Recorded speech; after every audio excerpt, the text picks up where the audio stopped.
பேசும்படியாய், நீர் எங்க மத்தியில இருக்கும்படியாய், எங்க இருதயத்தின் காயங்களை, எங்க சிந்தையில் இருக்கிற காயங்களை ஆற்றும்படியாய், எங்க சரீரங்களில் இருக்கிற பலவீனங்களை மாற்றும்படியாய் உம்முடைய வார்த்தைகளை கொண்டு, உம்முடைய வார்த்தையாகிய மருந்தை கொண்டு நீர் எங்களை ஆற்றி தேற்றி இந்த இடத்திலிருந்து எங்களை அனுப்பும்படியா, எங்க கண்ணீரை உம்முடைய வார்த்தையின் மூலமா எங்கள் கண்ணீரை நீர் துடைத்து இந்த இடத்திலிருந்து எங்களை அனுப்பும்படியாய் மீட்பர் இயேசு கிறிஸ்துவின் மூலமாய் நாங்கள் ஜெபிக்கிற நல்ல தகப்பனே, ஆமேன். கர்த்தர் நல்லவர். ஆமேன். இன்றைக்கு கர்த்தர் நம்மளோடு இடைப்படட்டும். கர்த்தர் இன்றைக்கு நம்மளோடு பேச இருக்கிற ஒரு காரியம், கர்த்தர் உங்கள் நடுவில் இருக்கிறார். ஆமேன். கர்த்தர் உங்கள் நடுவில் இருக்கிறார். நம்ம எத்தனை பலவீனமாக இருந்தாலும், எவ்வளோ பெரிய தேவைகளில் நம்ம இருந்தாலும், எவ்வளோ பெரிய கடன் பிரச்சனைகளில் நம்ம இருந்தாலும், எவ்வளோ பெரிய மனுஷருடைய சூழ்ச்சிகளில் நம்ம இருந்தாலும், எவ்வளோ பெரிய ஒரு தடைகள் மத்தியில் நம்ம வாழ்ந்தாலும் இருந்தாலும், ஆண்டவர் நம்ம கிட்ட சொல்கிறாரு, என்ன சொல்கிறாருன்னா, நான் உன் நடுவில் இருக்கிறேன். ஆமேன். கர்த்தர் சொல்லுகிறார், கர்த்தர் உங்கள் நடுவில் இருக்கிறார். வாசிக்கலாம். செப்பனியா 3ஆம் அதிகாரம் 17வது வசனம். உன் தேவனாகிய கர்த்தர் உன் நடுவில் இருக்கிறார். போதும். ஆமேன். உன் தேவனாகிய கர்த்தர் உங்கள் நடுவில் இருக்கிறார். அவர் எப்படியெல்லாம் நம்ம நடுவில் இருக்கிறார் அப்படின்னு அடுத்தது நம்ம வாசிக்கலாம். அவர் வல்லமையுள்ளவராய் நம்ம நடுவில் இருக்கிறார். ஆமேன்.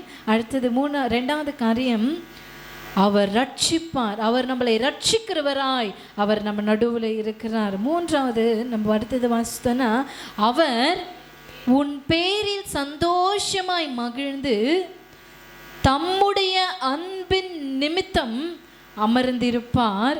3வது எப்படி தெரியுமா, நம்ம கூட அவர் நம்மளுடைய நடுவில் இருக்கிறார்னா, அவர் உன் பேரில் கம்பீரமாய் களி கூறுகிறவராய் நம்ம நடுவில் இருக்கிறார். ஆமீன் சொல்லுங்க. 3 காரியத்தை நம்ம பார்த்து நம்ம முடிக்க போகிறோம். 3 காரியம். முதலாவது காரியம், கர்த்தர் எப்படி நம்ம நடுவில் இருக்கிறார்னா, அவர் வல்லமையுள்ளவராய் நம்ம நடுவில் இருக்கிறார். 2வது காரியம், அவர் நம்மை ரட்சிக்கிறவராய் அவர் நம்ம நடுவில் இருக்கிறார். 3வது காரியம், அவர் தம்முடைய அன்பின் நிமித்தம், அவர் தம்முடைய அன்பின் நிமித்தம் அவர் உன் பேரில் கம்பீரமாய் களி கூறுவார். ஆமீன் சொல்லுங்க. ஆமேன். இன்னைக்கு ஒருவேளை நம்ம யோசிக்கலாம், ஆண்டவர் நம்மோடு இருக்கிறாரா, ஆண்டவர் நம்ம கூட தான் இருக்கிறாரா, ஆண்டவர் நம்மளுடைய பிள்ளைங்க கூட தான் இருக்கிறாரா, கர்த்தர் நம்மளுடைய குடும்பத்தில் தான் இருக்கிறாரா, இயேசு நம்ம கூட தான் நடக்கிறாரா, நான் எங்கே போனாலும் அவர் என் கூட தான் வராரா, என் பலவீனத்தில் என் ஆண்டவர் என் கூட தான் இருக்கிறாரா, என் சுகவீனத்தில் என் கர்த்தர் என் கூட தான் இருக்கிறாரா, என் கடன் பிரச்சனைகளில் ஆண்டவர் என் கூட தான் இருக்கிறாரா, என் யோசனையில் என் கூட தான் என் ஆண்டவர் இருக்கிறாரா, நான் கையிட்டு செய்கிற காரியங்களில், நான் ஜெபிக்கிற வேலையில், நான் ஜெபிக்கிற நேரத்தில், நான் துதிக்கிற நேரத்தில் என் ஆண்டவர் என் இயேசு என் கூட தான் இருக்கிறாரா அப்படின்னு நீங்கள் ஒரு வேளை காத்து கொண்டிருப்பீங்கன்னு ஆண்டவர் சொல்கிறார். ஆமாம். ஆண்டவர் என்ன சொல்கிறாரு, அவர் சொல்கிறாரு, நான் உன் தேவனாகிய கர்த்தர் உன் நடுவில் இருக்கிறார். எப்படி இருக்கிறார்? அவர் வல்லமையுள்ளவராய், அவர் ரட்சிக்கிறவராய் உங்களுடைய பேரில். ஆமென்.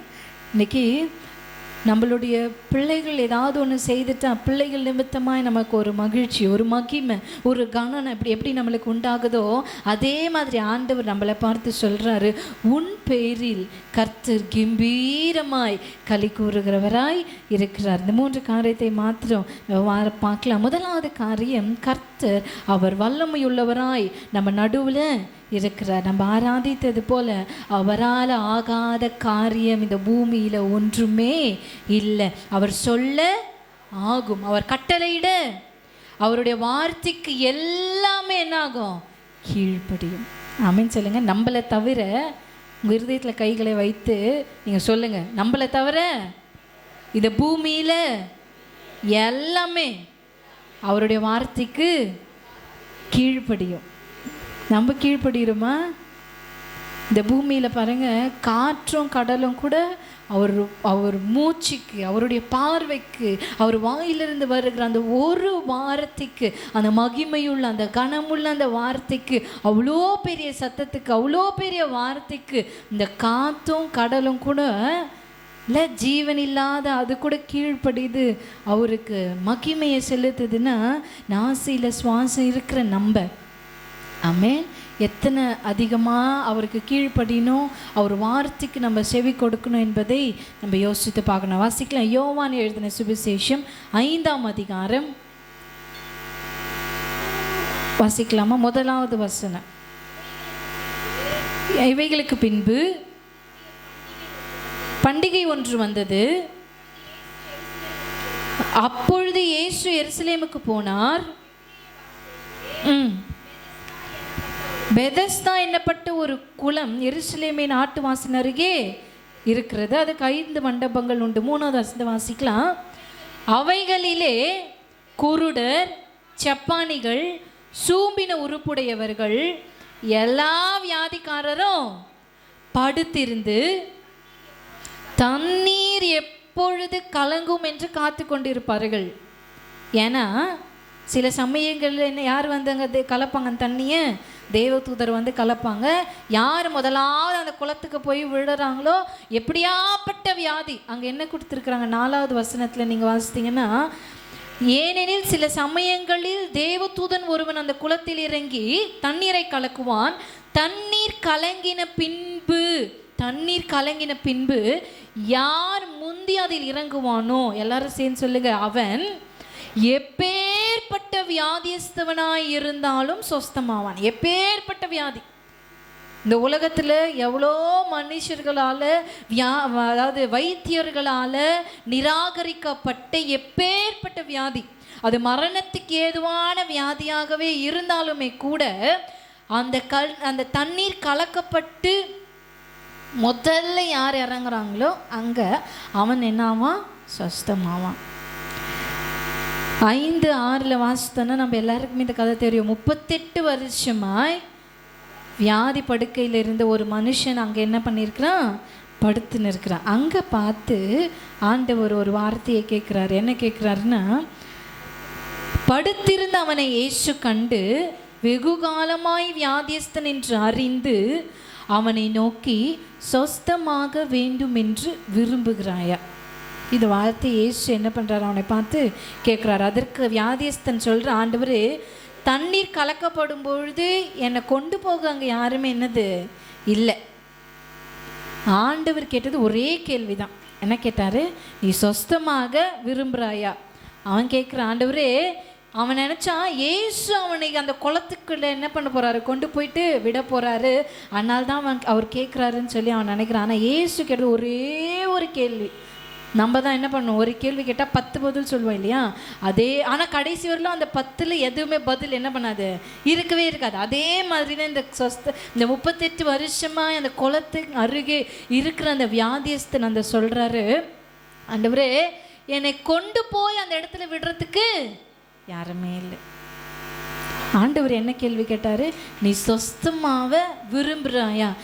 நீ சுகமாவ நீ ஆசைப்படுறியா? நீ விரும்புறியா? நீ சரியாகணும்னு நீ நினைக்கிறியா? நீ ஆசைப்படுறியா? உனக்குள்ள அந்த ஆசை இருக்குதா? நீ விரும்புறியா? அப்படி அவன் சொல்கிறான், இல்லை ஆண்டவரே என்னை கொண்டு போகிறதுக்கு அங்கே யாருமே இல்லை.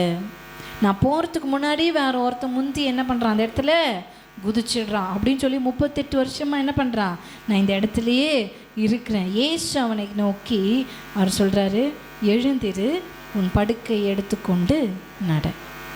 இங்கே இயேசுவுக்கு தேவை குளம் கிடையாது, அந்த மனுஷனுக்கு தேவை குளம் கிடையாது. ஆமென் சொல்லுங்க. அவனுக்கு தேவை இயேசு. இயேசுவுக்கு தேவை என்ன தெரியுமா? அவனுக்குள்ளே இருக்கிற ஒரு அந்த ஆசை. ஆமென் சொல்லுங்க. நான் சரியாகணும், இந்த இடத்துல இருந்து நான் கிளம்பணும், இந்த இடத்துல இன்னைக்கு ஹாஸ்பிட்டலுக்கு நம்ம போனோம் அப்படின்னா எப்படா வீட்டுக்கு போய் சேருவோன்னு இருப்போம். ஆமாம் தானே? ஏன்னா நல்லா இருக்கிற நம்மளுக்கு கூட அங்கே இருக்கிற எல்லா சூழ்நிலையை பார்க்கும்போது, எல்லாருடைய அழுக்குறலை கேட்கும்பொழுது, எல்லாருடைய அந்த வியாதியை பார்க்கும்பொழுது, எல்லா வியாதியஸ்து அந்த பெட்டில் படுத்துன்னு இருக்கிறத பார்க்கும்பொழுது, இல்லை கூக்குரல் கேட்கும்பொழுது, சுகமாகலன்ற சத்தத்தை கேட்கும்பொழுது, செத்துட்டும் பொழுது அந்த அழுகிற சத்தத்தை கேட்கும்போது நம்மளுக்கு எப்படி இருக்கும்? பக்கு பக்குன்னு இருக்கும். ஆமாம் தானேங்க? நம்ம எப்போ வீட்டுக்கு போய் சேருவோமோ இருக்கும், நம்மளை நெக்ஸ்ட் பெட்டில் படுக்க வச்சுருவாங்களோன்ற அளவுக்கு அந்த இடத்துல அவ்வளோ சஞ்சலமோ தவிப்பும் வியாதியும் அழுக்குறலும் அந்த ஹாஸ்பிட்டலில் கேட்டுகிட்டே இருக்கும். அவனும் அதே மாதிரி தான் 38 வருஷமாக கொண்டு போகிறதுக்கு ஆளே இல்லாமல், தூக்கின்னு போகிறதுக்கு ஆளே இல்லாமல் அந்த குளத்து அவன் யோசித்து பாருங்கள், அங்கே இருந்து அந்த குளம் இங்கே இருக்குதுன்னா அவன் அங்கேருந்து நவுந்து கொஞ்ச நாளில் எங்கே வந்துட்டுருப்பான்? குளத்துக்கிட்ட வந்துட்டுருப்பான். ஏசு எப்போ வந்தார்னா அவன் குளத்துக்கிட்ட வந்துட்ட பிறகு அவர் வர்றாரு. அவன் சொல்லுங்க, குளத்துக்கிட்ட அங்கே இருக்கும்போது ஏசு வரல, அப்போ குளத்துக்கிட்ட வந்துட்ட பிறகும் கூட அவனால் அந்த குளத்தில் என்ன பண்ண முடியல? அவன் தண்ணி கிட்ட போகிறதுக்கு, அவன் கை வச்சதுக்கு முன்னாடி யாராவது ஒருத்தர் என்ன பண்ணுறாங்க, அதுக்குள்ள அந்த சைட்லேருந்து குதிச்சிடுறாங்க. அவன் கை அந்த தண்ணியில் பட்டாலுமே கூட அதுக்கு முன்னாடி என்ன பண்ணுறாங்க, யாராவது ஒருத்தர் அதில் குதிச்சிடுறாங்க. ஆனால் ஏசு இங்கே வரும்போது ஏசு கேட்குறார், நீ சுகமாக விரும்புகிறாயா? ஏன் தெரியுமா? ஏசு வல்லமையுள்ளவர். ஆமேன்னு சொல்லுங்க. ஏசுவுக்கு தேவை குளம் கிடையாது. தேவதூதர்கள் வந்து கலக்கப்பட்ட பிறகு சுகத்தை அடையிறதுக்கு இல்லை. ஏசு நம்ம அருகே வந்து அவர் வார்த்தையினால் அவர் ஏதாவது ஒரு வார்த்தை ஆண்டவர் சொல்ல மாட்டாரான்ட்டு எத்தனை பேர் இன்னைக்கு செவிகளை திறந்து அமர்ந்து கொண்டிருக்கிறோமோ அவருடைய வார்த்தை உங்களுக்கு உண்டாகும். ஆமேன்னு சொல்லுங்க. கர்த்தருடைய வார்த்தை நம்மளுக்கு உண்டாகுச்சுன்னா, இயேசுவின் வார்த்தை நமக்கு உண்டாகுச்சுன்னா நம்ம சரீரத்தில் சுகம் உண்டாகும். ஆமேன்னு சொல்லுங்க. இயேசுவின் வார்த்தை நம்மளுக்கு உண்டாகுச்சு அப்படின்னா பிரச்சனைகள் மாறும். இயேசுவின் வார்த்தை நமக்கு உண்டாச்சுன்னா கடன் பிரச்சனைகள் மாறும். இயேசுவின் வார்த்தை நமக்கு உண்டாச்சுன்னா எதிர்கால ஆசீர்வாதமாய் மாறும். ஆமேன் சொல்லுங்க. இயேசுவுக்கு தேவை குளம் கிடையாது, ஏன்னா அவர் வல்லமை உள்ளவர். நம்ம என்ன யோசிக்கிறேன்னா, அந்த குளத்துக்கிட்டே எப்பயாவது நம்மளுக்கு அற்புதம் நடக்காதா? ஏதாவது இந்த ஏதாவது எங்கேயாவது மூலமா என் பிரச்சனை மாறாதா? ஏதாவது மூலமா யாரோ ஒரு டாக்டர்ஸ் மூலமா இந்த பிரச்சனை எனக்கு மாறாதா? ஏதோ ஒரு மாத்திரை மூலமா என் பிரச்சனை மாறாதா? யாரோ ஒருத்தர் மூலமா, ஏதோ ஒரு மனுஷருடைய உதவி மூலமா இந்த பிரச்சனை எனக்கு மாறாதா? யாராவது ஒருத்தர் எனக்கு வந்து பணத்தை கொடுத்து என் கடன் பிரச்சனையை மாற்ற மாட்டாங்களா? யாரோ ஒருத்தர் வந்து என் கூட பேசி என்னை சுகப்படுத்த மாட்டாங்களா? யாரோ ஒருத்தர்னா வந்து என்னோட பேசி என் மனசில் இருக்கிற வேதனையை தீர்க்க மாட்டாங்களா? அப்படின்னு நம்ம ஏதோ ஒரு அவனை போலவே அந்த குளத்தின் அருகே உட்காந்து வேற ஒரு விஷயத்துக்காக ஏதோ ஒன்று என் வாழ்க்கையில் நடக்கும், ஏதோ ஒரு விஷயம் என் வாழ்க்கையில் நடக்கும், ஏதோ ஒரு விஷயம் என் பிள்ளையுடைய வாழ்க்கையில் நடக்கும், யாரோ ஒருத்தர் வந்து என் பிரச்சனையை மாற்றுவாங்க, யாரோ ஒருத்தர் ஏதோ ஒரு டாக்டர் வந்து இந்த சுகத்தை எனக்கு கொடுப்பாங்க, ஏதோ ஒரு மாத்திரை நான் சாப்பிட்றது நிமித்தமாக இந்த வியாதி எனக்கு குணமாகும்னு சொல்லி நம்ம காத்து கொண்டிருப்பேன்னா நமக்கு தேவை அதெல்லாம் இல்லை. நமக்கு தேவை ஒன்றே ஒன்று, அது இயேசு. ஆமென் சொல்லுங்க. நமக்கு தேவை ஒருத்தர் தான். அது யாரு? இயேசு. ஆண்டவர் ஒரு வல்லமை உள்ளவர். அவர் சொல்ல ஆகும், அவர் கட்டளையிட நிற்கும். அவரால் ஆகாத காரியம் ஒன்றுமே இல்லை.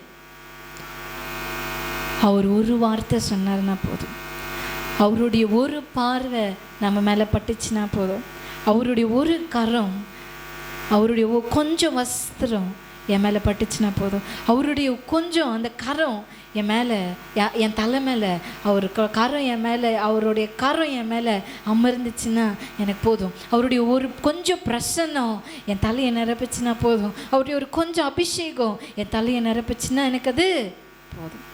ஆமென் சொல்லுங்க. ஏன் தெரியுமா? அவர் வல்லமை உள்ளவராய் இருக்கிறார். நம்ம எல்லாருக்கும் இது தெரியும் இல்லையா? சாத்ராக் மேஷாக் ஆபேத்நேகோ அவங்க சொல்கிறாங்க, அவங்க நடுவில் யார் இருந்ததா? போட்டது 3 பேர், ஆனால் 4வது ஒருத்தர் இருந்தார். யார்?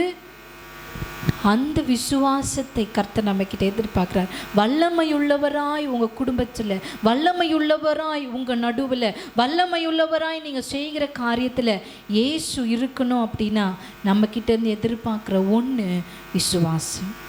நம்மக்கிட்ட எதிர்பார்க்குற ஆண்டவர் நம்மக்கிட்ட எதிர்பார்க்குற ஒன்று அந்த ஒரு ஆசை.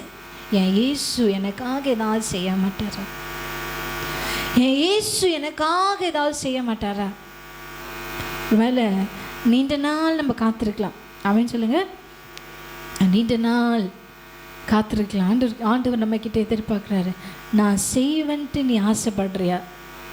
அவன் சொல்லுங்க, நான் செய்வேன், நான் உனக்கு செய்வேன், நீ ஆசைப்படுறியா? நீ வேறு எதுவுமே செய்வேனா? நம்ம நம்ம நம்ம எதுவுமே ரொம்ப பெரிய பெரிய விஷயம்லாம் என்ன பண்ண வேணாம், செய்ய வேணாம். என் இயேசு எனக்கு இதை செய்வான்னு நம்ம ஆசைப்பட்டாலே போகிறோம். ஆண்டவர் நமக்கு அதை என்ன பண்ணுவார்? கண்டிப்பாக செய்வார். இங்கே என்ன சூழ்நிலை வந்தாலும் பரவாயில்ல, நீ சொல்கிறத நாங்கள் என்ன பண்ண மாட்டோம், செய்ய மாட்டோம். அந்த ஒரு வைராக்கியம் இன்னைக்கு நமக்கு இருக்கும். அப்படின்னா இயேசு அன்னைக்கு அவர்கள் மத்தியில் அந்த சூளையில் அவர் உலாவினார்னா, நம்ம பிரச்சனைகள் மத்தியில் கர்த்தர் நம்மோடு உலாவுகிறவராக இருக்கிறார். ஆமேன். ஆனால் நம்ம செய்ய வேண்டியது, எப்பேற்பட்ட பிரச்சனைகள் வந்தாலும், எப்பேற்பட்ட சூழ்நிலை நம்ம கடந்து போனாலும், இயேசு என் நடுவில் இருக்கிறார் என்பதை நம்ம நம்பணும். ஆமீன் சொல்லுங்க. பிரச்சனை வரும்பொழுது, வியாதிகள் வரும்பொழுது இந்த வலியை இயேசு பார்க்க மாட்டாரா? இல்லை, இந்த பிரச்சனை வரும்பொழுது இயேசுக்கு கண் இல்லையா? ஏதோ ஒரு இழப்பு வரும்பொழுது இயேசுக்கு கண் இல்லையா? இயேசு இதெல்லாம் பார்க்க மாட்டாரா? இயேசுக்கு தெரியாமல் நம்ம வாழ்க்கையில் எதுவுமே என்ன பண்ணாதுங்க, நடக்கவே நடக்காது, வாய்ப்பே கிடையாது. அவருக்கு தெரியாமல் ஏதாவது நடக்குமா நம்ம வாழ்க்கையில்? ஆண்டவர் ஒரு முடி கூட அவர் சித்தம் இல்லாமல் என்ன பண்ணாது கீழே. அப்படின்னா என்ன அர்த்தம்னா, அப்போது எனக்கு முடி கொட்டுறதெல்லாம் ஒரு சித்தமா?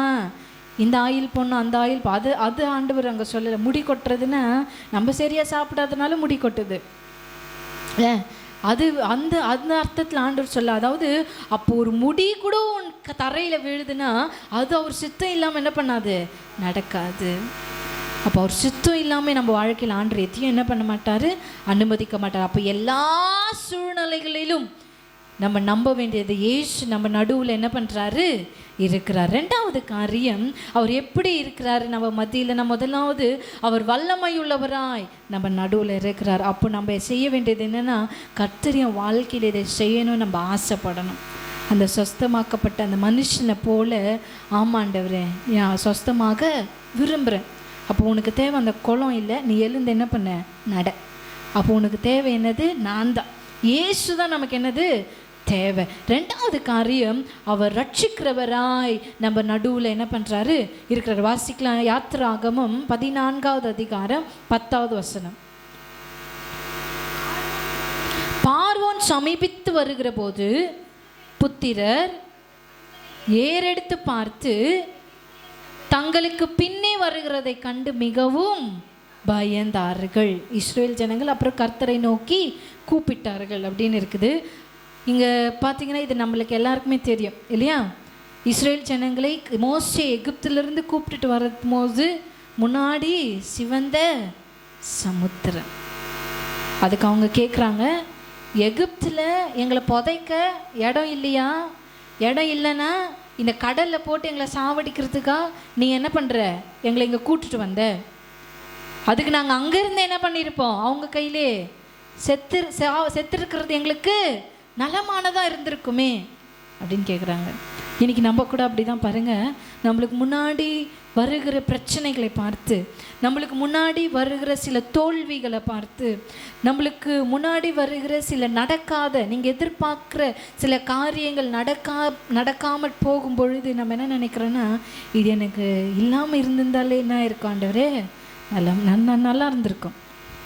இந்த ஜீவனை எனக்கு கொடுத்துருது, நீங்கள் எனக்கு கொடுக்காமல் இருந்திருந்தாலே என்ன எப்படி இருந்திருக்கும், நல்லா இருந்திருக்கும். இந்த கல்யாணத்தை நான் பண்ணிக்கிறது, இந்த வாழ்க்கையை நீங்கள் எனக்கு கொடுக்காம இருந்திருந்தாலே எனக்கு எப்படி இருந்திருக்கும், நல்லா இருந்திருக்கும். இந்த பிள்ளை இப்படி பண்ணுது, இந்த பிள்ளை எனக்கு கொடுக்காம இருந்தாலே என்ன இருக்க, நீங்கள் எனக்கு ரொம்ப நல்லா இருந்திருக்கும்.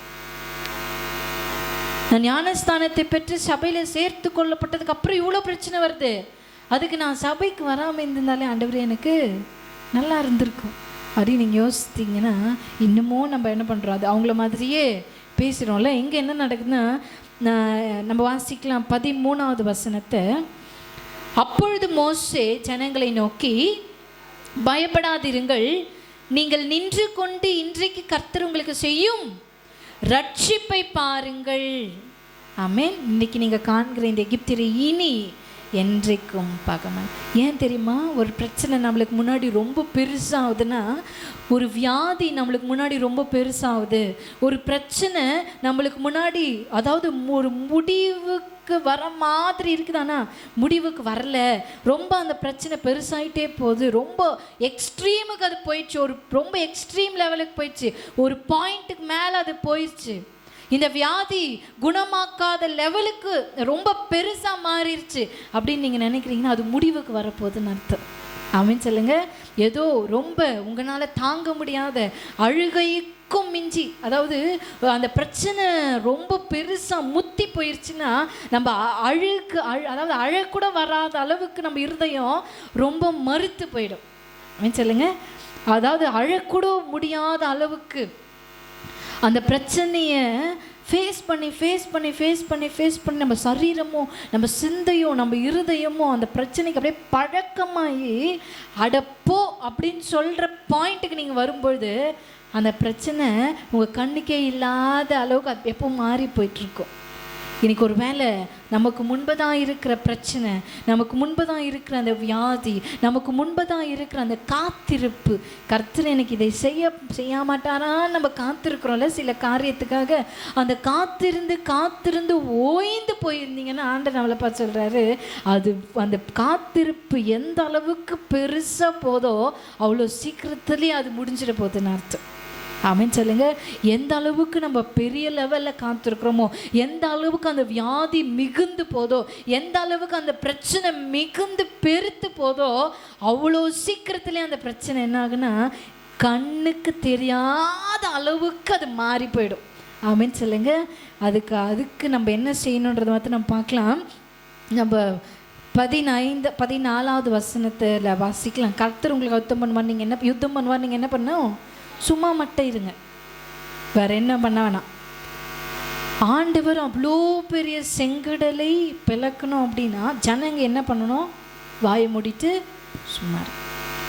நம்ம எப்போ முறுமுறுக்க ஆரம்பிக்கிறோமோ, நம்ம எப்போ இயேசுவின் செயலுக்கு விரோதமாய் முறுக்கிறோமோ, எப்போ இயேசுவின் செயலுக்கு விரோதமாய் நம்ம பேச ஆரம்பிக்கிறோமோ, எப்போ இயேசுவுக்கு விரோதமாய் நம்ம ஒரு அவிசுவாசமான வார்த்தைகளை நம்ம பேச ஆரம்பிக்கிறோமோ, அப்போது நம்ம என்ன ஆகுனா, நம்மளுக்கு நடக்க வேண்டிய நன்மை, நமக்கு நடக்க வேண்டிய ஆசீர்வாதம், நமக்கு சீக்கிரமாய் சுலபமாய் முடிக்க வேண்டிய, இயேசு முடிக்கணும்னு நினைக்கிற அந்த காரியம் தாமதமாய் தள்ளி போயிட்டே இருக்கும்.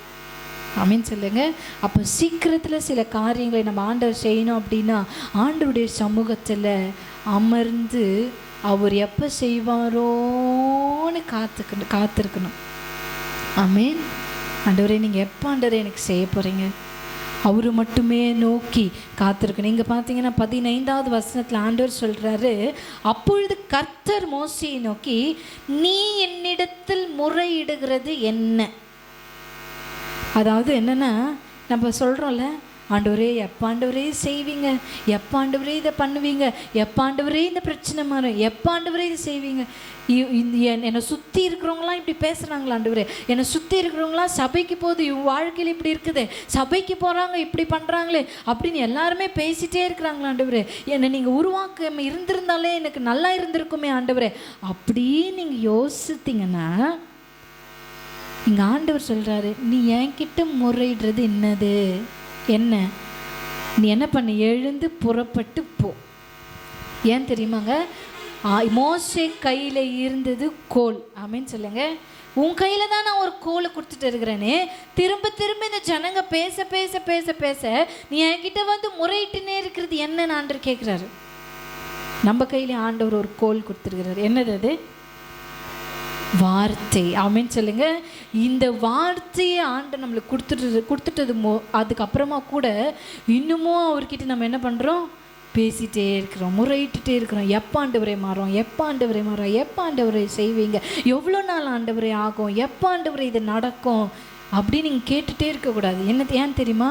அவருடைய சமூகத்தில் உட்காந்து இதை படிக்கும் பொழுது நம்ம முறுமுறுப்புகள்லாம் மாறும்.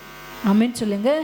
ஆண்டவர் சொல்கிறாரு, கர்த்தர் சொல்கிறார், மோசே உன் கையில் இருக்கிற கோலை நீ அந்த கடலின் மேலே என்ன பண்ணு? நீட்டும் போது அது என்ன ஆச்சு? 2 பல வசனம் சொல்லுது, ஜனங்கள் வெட்டாந்திரையில் நடக்கிறது போல முழுவதும் என்ன பண்ணாங்க, ராத்திரி முழுக்க நடந்தாங்க. மேகஸ்தம்பமாய் அக்கினி ஸ்தம்பமாய் கர்த்தர் அவர்களோடு கூட நடுவில் என்ன பண்ணாரு, இருந்தார். அப்போ இது அப்படியே நடந்து அப்படியே முடிஞ்சிருச்சா? அப்போது அவங்க பார்வோன் பின்னாடியே வந்து என்னாச்சு, கடல் முழுகி எல்லாமே. அதாவது ஆண்டவர் சொன்னது போல, இனி நீ தீங்கை காணாதிருப்பாய். ஆண்டவர் முன்னாடி சொன்னார்ல, இன்னைக்கு நீ பார்க்கிற இந்த எகிப்தியரை இனி என்றைக்கும் காணும். அதாவது ஆண்டவர் ஏன் தெரியுமா அங்கே காத்திருக்கிறாரு? நம்ம இந்த ட்ரிக்ஸ் எல்லாம் நம்மளுக்கு தெரிஞ்சிருச்சு அப்படின்னா கிறிஸ்துவ வாழ்க்கைன்றது ரொம்ப சுலபமாக மாறிடும். நிறைய பேர் சொல்லுவாங்க கிறிஸ்டினாக இருக்கிறதுன்றது ரொம்ப ரொம்ப என்னது கஷ்டம். ஆனால் சில ட்ரிக்ஸ் நம்ம கற்றுக்கணும் அப்படின்னா கிறிஸ்துவனாக இருக்கிறது தான் ரொம்ப ரொம்ப ஈஸி. ஏன்னா ரொம்ப பிரச்சனை பெருசாக ஆயிட்டே இருக்குது. ஏன் தெரியுமா, ஆண்டவர் இந்த கடல் கிட்ட வரலும் கூட ஏன் தெரியுமா பொறுமையாக இருந்தார்? ஏன்னா ஆண்டவருக்கு தேவை என் ஜனங்களை காப்பாற்றுறது மாத்திரம் இல்லை, என் ஜனத்துக்கு விரோதமாய் திரும்ப இந்த எகிப்தியன் என்ன பண்ணக்கூடாது, வரக்கூடாதுன்றதுக்காக. ஆமென் சொல்லுங்க. நம்ம நினைக்கிறோம், நம்ம என்ன நினைக்கிறோம் தெரியுமா, நான் இந்த கடலை தாண்டி போயிட்டா போதும். இதுதான் நம்ம மூளை கெட்டது. என்னது, இந்த கடலை தாண்டிட்டா எனக்கு போதும். அதுக்கப்புறம் அவன் சுத்தின் வந்து வேற ஷார்ட் ரூட் எடுத்து நம்மளுக்கு முன்னாடி வந்து அவன் நிற்பான். ஆண்டவருக்கு அது தேவை கிடையாது. ஆண்டவர் விரும்புறது அது இல்லை. ஆண்டவர் நமக்கு செய்கிற ரட்சிப்பு எப்படியாப்பட்டதுன்னா, நம்ம படுகிற இந்த பாடு முற்றிலுமாக அதை அழிந்து திரும்ப அந்த பிரச்சனை என் வாழ்க்கையில் வராதபடிக்கு அதை சரி செய்யறதுக்கு தான் ஆண்டவர் பார்க்குறாரு. ஆமென் சொல்லுங்க. நம்ம பார்க்குறது அதாவது டெம்பரவரியாக இந்த பிரச்சனை என் வாழ்க்கையிலேருந்து போகணும், டெம்பரவரியாக என் குடும்பத்தில் இந்த சூழ்நிலை மாறணும், டெம்பரவரியாக என் பிள்ளையோட வாழ்க்கையில் இது நடக்கணும், டெம்பரவரியாக என் ஹஸ்பண்டோட வாழ்க்கையில் இது நடக்கணும், டெம்பரவரியாக என் மனைவியோடைய வாழ்க்கையில் இது நடக்கணும், டெம்பரவரியாக என் வாழ்க்கையில் நடந்த போதும் நீங்கள் நினைக்கிறீங்க. ஆனால் இயேசு நினைக்கிறது என்ன தெரியுமா, பெர்மனன்ட் பிளெஸ்ஸிங். ஆமென் சொல்லுங்க. பெர்மனன்ட் ஆசீர்வாதத்தை கர்த்தர் நம்மளுக்கு கொடுக்க விரும்புகிறாரு. அப்படின்னா கடல் கிட்ட வர வரைக்கும் நம்ம காத்துதான் இருக்கணும். ஆமென் சொல்லுங்க. நம்ம பிரச்சனைகள், அந்த பிரச்சனை திரும்ப என் வாழ்க்கையில் வரக்கூடாதுன்னா கடல் கிட்ட வர வரைக்கும் முறுமுறுக்காமல் பொறுமை என்ன பண்ண நம்ம கர்த்தருடைய சமூகத்தில் காத்திருக்கணும். அது கர்த்தர் நம்மளுக்கு கொடுக்குற மனுஷன் நம்மளுக்கு கொடுக்குற ரட்சிப்பு. ஒருவேளை மோசே அந்த ஜனங்களை ஒருவேளை இப்படி யோசித்து பாருங்களேன், மோசே இந்த ஜனங்களை வேற வழியா, ஐயோ இந்த பக்கம் கடலாம் இருக்குது, வேற வழியா போகலாம் அப்படின்னு மோசே நினச்சிருந்தானா என்ன அங்கே நடந்திருக்கும்? கண்டிப்பாக பார்வோன் சேனை என்ன இருக்கும், பின்னாடியே வந்து அந்த ஜனங்களை மறுபடியும் அடிமைப்படுத்தி கொண்டு போயிருக்கோம். ஆனால் இயேசு கர்த்தர் அந்த இடத்துல நினச்சது, கடல் கிட்ட தான் வரணும். அவங்க பிரச்சனை மத்தியில் தான் நீங்கள் என்ன பண்ணணும். சாத்ராக் மேஷாக் ஆபேத்நேகோவை போட்டது கூட அவங்களுக்கு நெருப்பு நல்லது தான், நம்மளுக்கு பிரச்சனை நல்லது, நமக்கு முன்னாடி இருக்கிற செங்கடல் நல்லது. ஏன் தெரியுமா, அது மூலமாய் கர்த்தர் நம்மளை உயர்த்தும்படி, அது மூலமாய் கர்த்தருடைய நாமம் உயர்த்தப்படும்படி, அது மூலமாய் ஒரு பெரிய பெர்மனண்டான ஒரு பிளெஸ்ஸிங்கை கர்த்தர் நமக்கு தரும்படி கர்த்தர் காத்திருக்கிறார். ஆமென் சொல்லுங்க. அவர் நம்மளை ரட்சிக்கும்படி கர்த்தர் நம்ம நடுவில் இருக்கிறார்.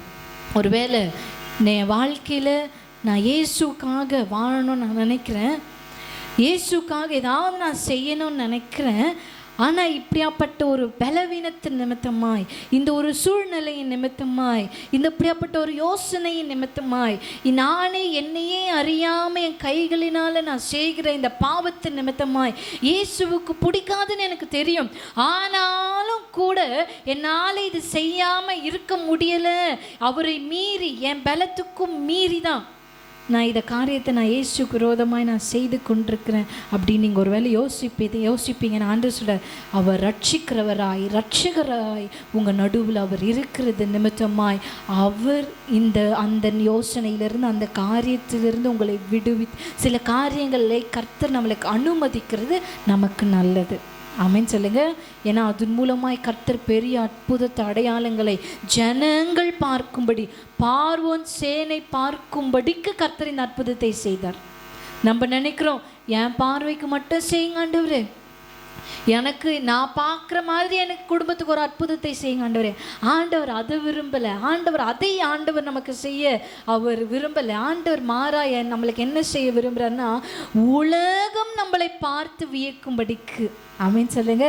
உலகம், என் கூட இருக்கிறவங்க, சொந்தக்காரங்க, பிறர்கள், என்னை சுற்றிலும் யார் இருக்கிறாங்களோ அவங்க என்னை பார்க்கும் பொழுது, இவங்களுக்கா இவ்வளோ பெரிய பிரச்சனையில் இவங்க நடந்தாங்களே, இவங்களுக்கா எப்படி இந்த பிரச்சனை உங்கள் ஃபேமிலியில் இது மாறுச்சு, எப்படி இந்த சுகம் அவங்களுக்கு கிடைச்சிது, எப்படி இவன் இப்படியாப்பட்ட பாவத்திலேருந்து மீண்டு வந்தான், எப்படி இவன் இந்த விஷயத்துலேருந்து மீண்டு வந்தான் அப்படின்னு நீங்களே ஆச்சரியப்படுற அளவுக்கு பெரிய அற்புத அடையாளங்களை நம்ம வாழ்க்கையில் என்ன பண்ணுவார் ஆண்டவர் கண்டிப்பாக செய்வார். ஆமேன்னு சொல்லுங்க. ஆமேன். நம்ம வாசிக்கலாம் 22வது வசனம், 25வது வசனத்தை நம்ம வாசிக்கலாம்.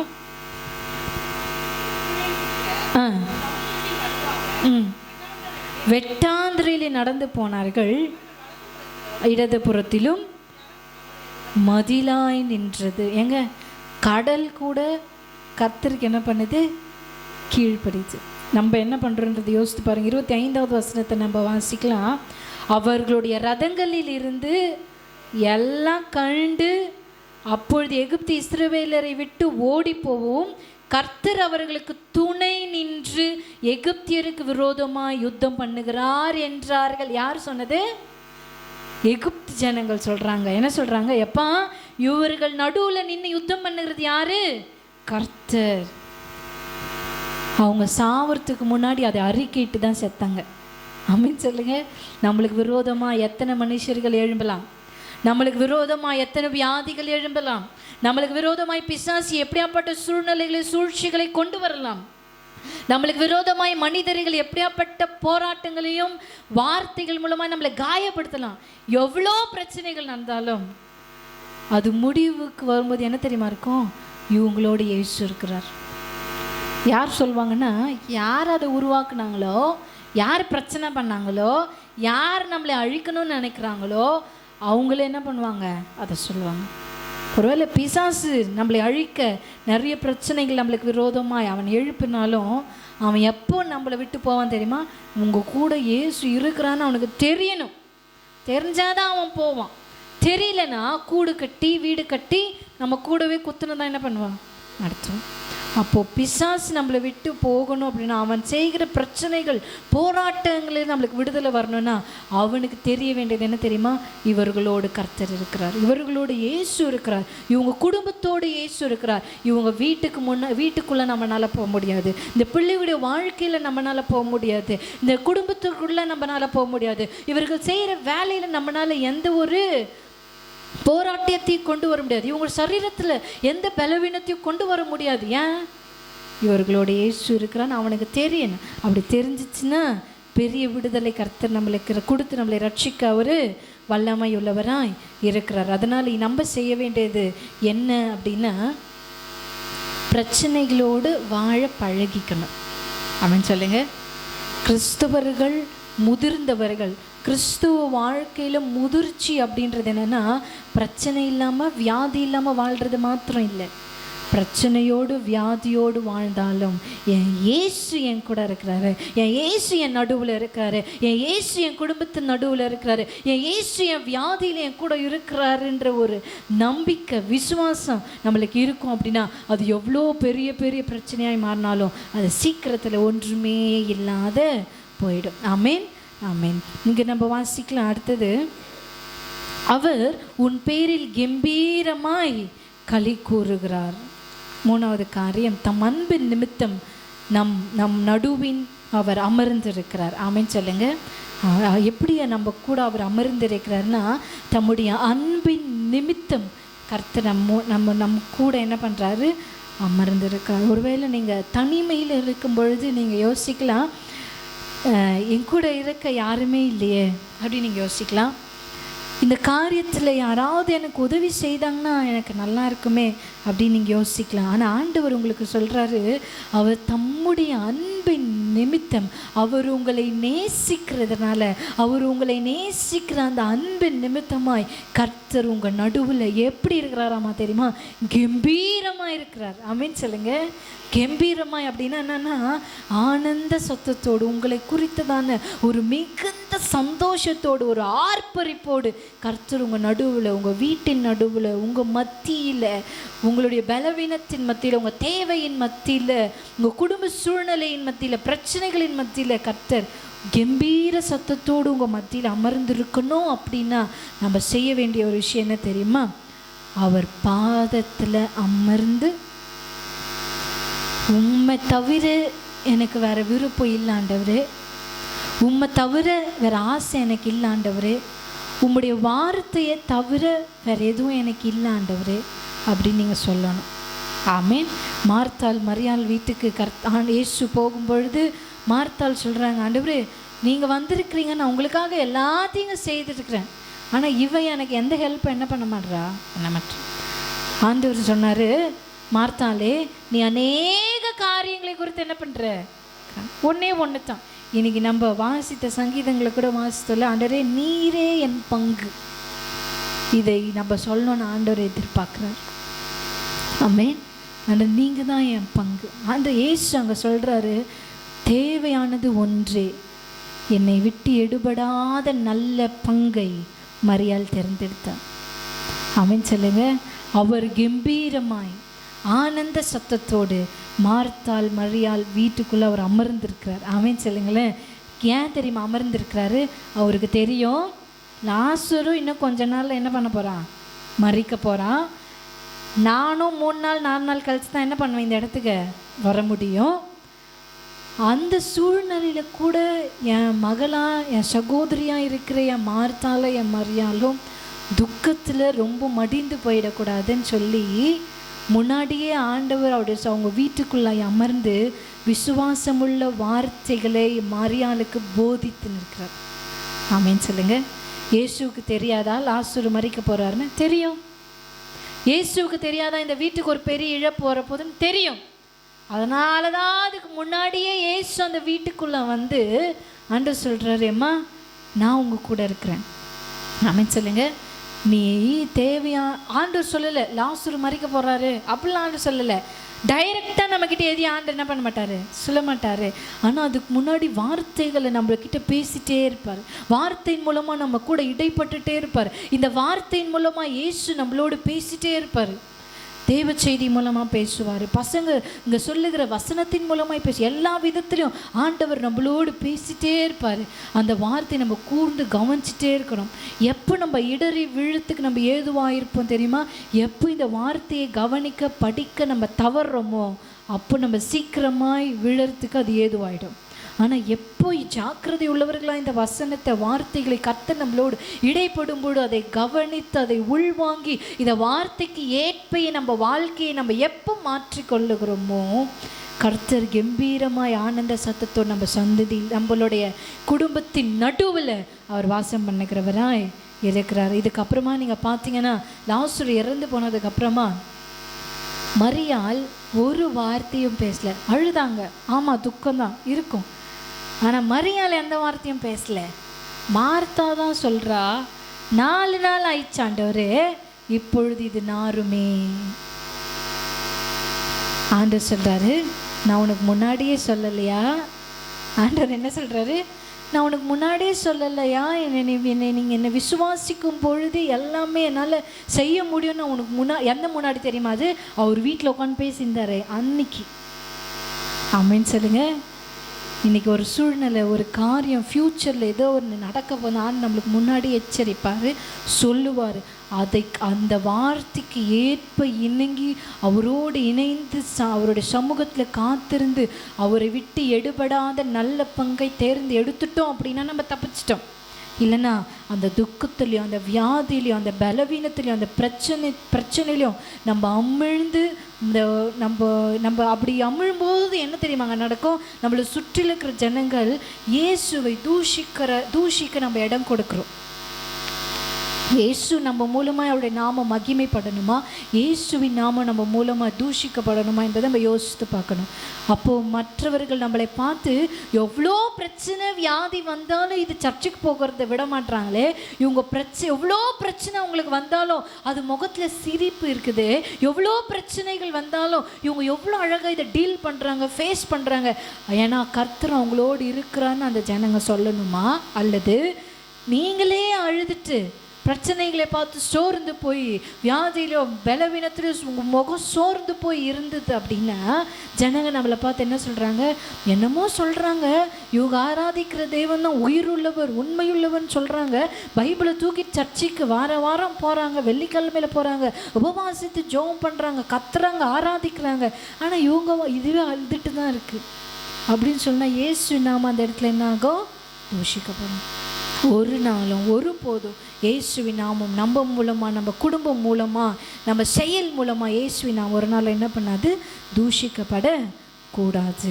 அதனால் கர்த்தர் இங்கே நம்மக்கிட்ட சொல்கிறாரு, எந்தெந்த விதத்துலலாம் கர்த்தர் நம்மளை கம்பீரமாய் அவர் நம்ம பேரில் களி கூறுவார் அப்படின்னா, நம்ம வீட்டில் இருக்கும் பொழுது, நம்ம ஸ்கூலுக்கு போகும் பொழுது, நம்ம காலேஜுக்கு போகும் பொழுது, நம்ம வேலைக்கு போகும் பொழுது, நம்ம செய்கிற செயல்கள், நம்ம பேசுகிற வார்த்தை, நம்மளுடைய பார்வை, நம்மளுடைய யோசனை, நம்மளுடைய செயல்கள் எல்லாமே கர்த்தருக்கு பிரியமானதாக இருக்கும் அப்படின்னா இயேசு நம்ம பேரில் கம்பீரமாய் களி கூறுவார்.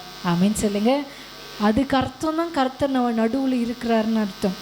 அப்படி இல்லை, நான் இயேசுவுக்கு பிடிக்காத சில காரியங்களை, இயேசு அருவருக்கிற சில பேச்சுகளை என் வாயிலிருந்து நான் பேசுகிறேன், இயேசுவுக்கு பிடிக்காத சில காரியங்களை என் சிந்தையில் நான் யோசிக்கிறேன், இயேசுவுக்கு பிடிக்காத சில காரியங்களை என் கைகளின் மூலமாக நான் செய்கிறேன், இயேசுவுக்கு பிடிக்காத சில இடங்களுக்கு என் கால்கள் மூலமாக நான் நடந்து போகிறேன், இயேசுவுக்கு பிடிக்காத அவ்விசுவாசமான வார்த்தைகளை என் நாவினால் நான் பேசுகிறேன் அப்படின்னா அப்புறம் இயேசு எப்படி நம்ம நடுவில் இருப்பார் என்பதை நம்ம யோசித்து பார்க்கணும். அப்போ கர்த்தர் நம்ம நடுவில், நமக்கு நடுவில், நம்ம வீட்டின் நடுவில், நீங்கள் வேலை செய்கிற இடத்தின் நடுவில், நீங்கள் பேசுகிற இடங்களில், நீங்கள் வேலை செய்கிற இடங்களில், நீங்கள் யோசிக்கும் போது, நீங்கள் தனிமையில் இருக்கும்போது, எல்லா விதத்திலையும் இயேசு உங்களோடு உங்கள் நடுவில் இருக்கிறார் என்பதை உணர்ந்து ஜாக்கிரதை உள்ளவர்களாய், பயபக்தியாய், இந்த வார்த்தைக்கு மாறாய் நடக்காம இயேசுவுக்கு பிரியமாய் நம்ம வாழ்ந்தோம் அப்படின்னா இயேசு அவர் நமக்கு நடுவில் கம்பீரமாய் நம்மளுடைய பெயரில் களி கூறுவார். ஏஞ்சலா பா என் பிள்ளை, ஆமேன், அப்படி சொல்வார். இப்போ ஹாஸ்டலுக்கு போகலான்னும் பொழுது அந்த இடத்துல நிறைய பேர் அவள் என்ன பண்ண முடியும்? ஃபேஸ் பண்ண கூடும். நம்ம நினைக்கிற மாதிரி ஸ்பிரிச்சுவலாகவே நம்மளுக்கு கிடைக்கிற ஃப்ரெண்ட்ஸ் நம்மளுக்கு கிடைப்பாங்கன்ட்டு எந்த ஒரு உறுதியும் கிடையாது. எப்படி வேணால் இருக்கலாம். நம்ம படிக்கிற இடங்களில், ஸ்கூலுங்களில் எப்படி வேணால் பிள்ளைங்க நம்ம மத்தியில் இருக்கலாம்.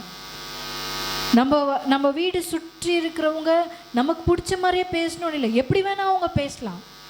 நம்ம பார்க்குற ஃபோனில் அப்படியே ஃபோனை திறந்தாலே ஆராதனை பாட்டு தான், மெசேஜ் தான் வரணும்னு இல்லை, எது வேணாலும் வரலாம்.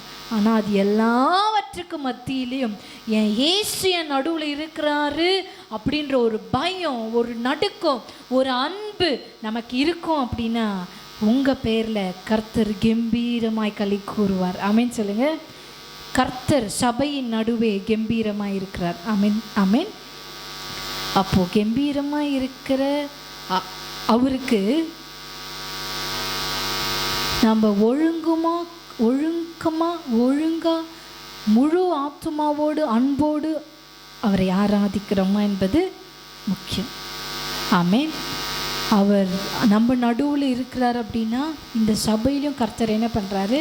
நடுவில் இருக்கிறார் அப்படின்னா நம்ம அவருக்கு செய்கிற ஆராதனைகள், அவருடைய வார்த்தையை கேட்கிற அந்த நேரங்கள், நம்ம ஜெபிக்கிற நேரங்கள், எல்லா விதத்திலையும் நம்மளை கர்த்தர் பார்த்து கொண்டே இருக்கிறாரே. அப்போ அவர் பார்க்கும் பொழுது என் பிள்ளை என்ன அருமையாக வார்த்தையை கவனிக்குதுன்ட்டு கம்பீர ஆர்ப்பரிப்போடு நம்ம நடுவில் இருப்பாரா? இல்லை எவ்வளோ பேசினாலும் என்ன பண்ணாலும் நான் இந்த வல்லமையுள்ள வார்த்தை நம்ம இருதயத்துக்கு போகக்கூடாமல் நம்ம இருதயத்தை அடைத்து வைத்திருக்கிறோமே, அப்போது அவர் நம்ம பேரில் கம்பீரமாய் களி கூறுவாரா என்பதை நம்ம யோசித்து பார்க்கணும். ஆமேன். இதை யோசித்து பாருங்கள். கர்த்தர் சொல்கிறார், உன் நடுவில் கர்த்தர் இருக்கிறார். ஒருவேளை கர்த்தர் நம்ம நடுவில் இருக்கிறார் அப்படின்னா எந்த ஊழியத்தையும் மிஸ் பண்ண மாட்டோம். ஆமேன் சொல்லுங்க. கர்த்தர் நம்ம நடுவில் இருக்கிறார் அப்படின்னா சபையை விட்டுட்டு அந்த நேரத்தை வேறு எதுக்கும் நம்ம கொடுக்க மாட்டோம். கர்த்தர் நம்ம நடுவில் இருக்கிறாரு அப்படின்னா எப்பேற்பட்ட, நான் உங்களுக்கு சொல்லணும், எப்படி சொல்லணும்னா, அதாவது அடுத்த நிமிஷம் நான் சாவ போகிறேன், அந்த படுக்கை இருக்குது பாருங்க, அந்த படுக்கை அது ஒன்று தான் நம்மளுக்கு ஆண்டவர் அலோ பண்ணுறார். அதாவது பால் ஊற்றுவாங்க இல்லையா வாயில், அந்த சமயத்தான் அந்த எக்ஸ்ட்ரீம் படுக்கையை தான் ஏசு என்ன பண்ணுறார், நம்மளுக்கு அலோ பண்ணி அவர் நம்ம நடுவில் அந்த படுக்கையிலே நம்ம கூட இருப்பார். சும்மா இங்கே ஆலயம் திறந்துருக்குது, கால் மேலே கால் போட்டுன்னு ஃபோனை பார்த்துன்னு இருக்கிறேன் அப்படின்னா ஏசு உங்கள் நடுவில் என்ன பண்ண மாட்டார், இருக்க மாட்டார். அதாவது வேலைகள் மற்ற காரியங்களை தவிர்த்து சபை இங்கே திறந்து இருக்கும் பொழுது, இங்கே ஆராதனை நடக்கும் பொழுது, ஊழியங்கள் நடைபெறும் பொழுது நான் சும்மாவே வீட்டில் இருக்கிறேன், வேறு வேலையை நான் செய்து கொண்டிருக்கிறேன் மார்த்தால போல் அப்படின்னா ஏதோ ஒரு இழப்பு வரும் பொழுது உங்களால் தாங்க முடியாது. மரியாள் தைரியமாக இருந்தாங்க. ஏன்னா விட்டு எடுபடாத நல்ல பங்கை மரியாள் தேர்ந்தெடுத்தாங்க, மார்த்தாள் இல்லை. அதனால தான் அந்த அவிசுவாசமுள்ள வார்த்தையை இயேசுவுக்கு சொல்கிறார். நாருமே ஆண்டவர், இயேசுவால முடியாது, ஆண்டவர் அங்கே செய்து காமிக்கிறார். 4 நாள் ஆயிடுச்சு, உயிரோடு லாசருவை கர்த்தர் எழுப்பினார்ல. நம்மளுடைய வாழ்க்கையிலையும் மரித்து போயிருக்கிற காரியங்கள், நாற்றமடிக்கிற காரியங்கள், பாவங்கள், சூழ்நிலைகள், பிரச்சனைகளை, இது எல்லாவற்றும் முடிஞ்சிருச்சு நீங்கள் எதை நினைக்கிறீங்களோ அந்த இடத்த, இதுக்கப்புறம் இந்த காரியத்தில் ஒன்றுமே செய்ய முடியாது நீங்கள் நினச்சிங்கன்னா கர்த்தர் அந்த காரியத்தில் ஒரு அற்புதத்தை செய்து அதை முடித்து ஒரு புதிய துவக்கத்தை நம்ம வாழ்க்கையில், பிள்ளைகளுடைய வாழ்க்கையில், சபையில், ஊழியத்தில் கர்த்தர் செய்ய நமக்கு வல்லமையுள்ளவராய் இருக்கிறார். கர்த்தர் உங்கள் நடுவில் இருக்கிறார். ஆமென் சொல்லுங்க. நான் சொல்ல நீங்கள் சத்தமாய் அவருடைய சமூகத்தில் அமர்ந்து நீங்கள் அந்த வார்த்தையை பெற்றுக்கொள்ளணும். ஆமென் சொல்லுங்க. கர்த்தர் உங்கள் நடுவில் இருக்கிறார். கர்த்தர் உங்கள் குடும்பத்தின் மத்தியில் இருக்கிறார். கர்த்தர் உங்கள் பிள்ளைகளுடைய வாழ்க்கையில் இருக்கிறார். கர்த்தர் உங்கள் பிள்ளைகளுடைய எதிர்காலத்தின் மீது இருக்கிறார். கர்த்தர் உங்கள் கணவருடைய கையிட்டு செய்கிற எல்லா காரியங்களிலும் கர்த்தர் அவருடைய நடுவில் இருக்கிறார். கர்த்தர் நீங்கள் எல்லா கையிட்டு செய்கிற உங்களுடைய எல்லா வேலைகளிலும் கர்த்தர் உங்கள் நடுவில் இருக்கிறார். உங்களுடைய எல்லா கடன் பிரச்சனைகளிலிருந்தும் கர்த்தர் உங்கள் நடுவில் இருக்கிறார். ஒருவேளை இந்த பாவத்திலிருந்து என்னால் விடுதலையாக முடியலையே என்று சொல்லி நீங்கள் அவதிப்படுறீங்கன்னா கர்த்தர் சொல்கிறார், கர்த்தர் உங்கள் நடுவில் வாசமாய் இருக்கிறார். ஆமென் சொல்லுங்க. ஆமென். அவர் வல்லமையுள்ளவராய், அவர் ரட்சிக்கிறவராய், அவர் உங்கள் பேரில் தன்னுடைய அன்பின் நிமித்தம் களி கூறுகிறவராய் உங்கள் நடுவில் இருக்கிறார். ஆமென். கர்த்தர் உங்கள் வியாதியின் மத்தியில் அவர் உங்கள் நடுவில் இருக்கிறார். கர்த்தர் உங்கள் பலவீனத்தின் நடுவில் உங்கள் நடுவில் கர்த்தர் இருக்கிறார். அவர் உங்கள் மத்தியில் அசைவாடுகிறவராய் இருக்கிறார். ஆமென் சொல்லுங்க. ஆமென். கர்த்தர் தாமே இந்த வார்த்தைகளை ஆசீர்வதிப்பாராக. ஆமென்.